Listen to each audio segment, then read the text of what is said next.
अस्सलामुअलैकुम वरहमतुल्लाहि वबरकातुहू। मुहतरम औरीदुनको, زه ستاسو د وړاندې یو پیر بیا مخاطب یم. امید د ربه لرم چې تاسو به خوشحاله یې، روغ به یې، د صحت په جامو کې به یې، هر چېرته چې الله هم روغ لره، جوړ لره، خوشحاله لره. د هر قسمه بیمارونه، آفتونو نه، مصیبتونو نه، تکالیفو نه الله په امان کې وساته. زه تاسو ته د وظیفې په مد کې حاضر یم او دا وظیفه ډېره قیمتي وظیفه ده.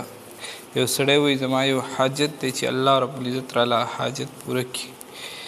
زما یو ضروري کار دی، الله رب العزت چې زما هغه ضروري کار وکړي، د هغې دپاره اسباب پوره شي، هغه کار سرته ورشي. نو هغه کار څه دی، هغه طریقه څه ده، هغه وظیفه څه ده. نو د هغې دپاره د الله رب العزت یو صفاتي نوم دی. ډېر خلک داسې چې هغوی دا خبرې کوي چې وظیفه به څه کار وکړي او دا به څه کار وکړي او دا کار نه کوي وغیره. د یو بزرګو دا په مجلس کې یو کس په داسې قسمه خبرې کولې، نو په هغه مجلس کې هغه کس ته چې وایي چې ای خره، نو د هغه رنګ زیړ شو او قار شو. هغه پرې غوسه ورله چې تا زما په دې مجلس کې بېعزتي وکړه او دا دې وکړه هغه دې وکړه. نو چا چې ورته وایي چې ای خره، هغه ورته وایي چې تا ته ما صرف د یو خر نوم واخیستو، د یو ځناور نوم مې واخیستو، په هغې سره ستا په رنګ کې دومره بدلون راغی چې د الله رب العزت ستا په رنګ کې دومره بدلون راغی، تا له فقار درغلی، غوسه پې درغله، هغې خپل رد عمل ښکاره کړو. لیکن که چېرې د الله رب العزت یو صفتي نوم واخلې، د الله رب العزت د قرآن د یو آیت وظیفه کې یا د الله رب العزت د نوم یو وظیفه کې، نو د هغې به څومره اثر وي. نو دې وجې نه په دې څیز باندې، په دې وظیفه باندې هغه یقین کول پکار دي، په یقین سره توجه سره دا وظایف کول پکار دي. نو زه ستاسو د وړاندې کومه وظیفه نن پیش کوم، هغه ډېره بهترین او اسانه وظیفه ده چې یو سړی وایي زما حاجت دی الله رب العزت پوره کړي.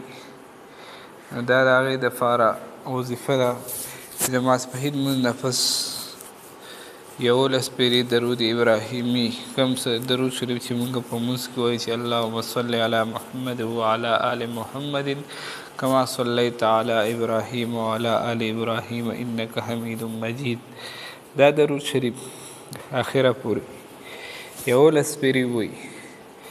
بیا د هغې نه پس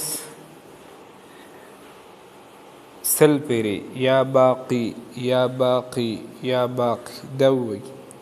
خو دې سره به دا توجه، دا تصور کړي چې ای الله رب العزته ستا ذات چې کوم دی هغه باقي پاتې کېدونکی دی او موږ چې کوم دی هغه فنا کېدونکي یو. ته کار کوونکی او موږ چې کوم دی هغه نه شو کولی. موږ هار منلی دی، موږ پیلات منلی دی. نو په دې تصور سره 100 پیرې به دا ووایي. دې نه پس به بیا 11 پیرې دا درود ابراهیمي وایي. نو دې سره به الله رب العزت د چې کوم حاجت یې، کوم ضرورت یې، الله رب العزت به الله هغه پوره کړي. خو دا وظیفه به ماسپښین لمونځ نه کوي، پس کوي. که چېرې دا ټیم ونه کړه، مازدیګر لمونځ نه پس دې وکړي، ماښام لمونځ نه پس دې وکړي. که دغه هم نه نو هر ټیم چې 100 پیرې دا وظیفه وکړه، خو بهترین ټیم یې د ماسپښین لمونځ نه پس دی.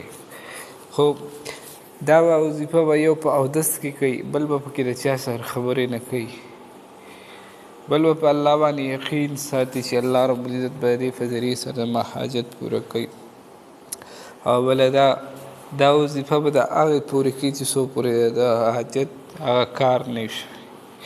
او بله دا چې دا وظیفه په کوم ورځ باندې کوي، نو په هغه ورځ باندې به صدقه کوي. 10 روپۍ دې کوي، 1 روپۍ دې کوي، 2 روپۍ دې کوي، چې څونه د وس دی هغومره صدقه به وکړي او بیا به دا وظیفه وکړي.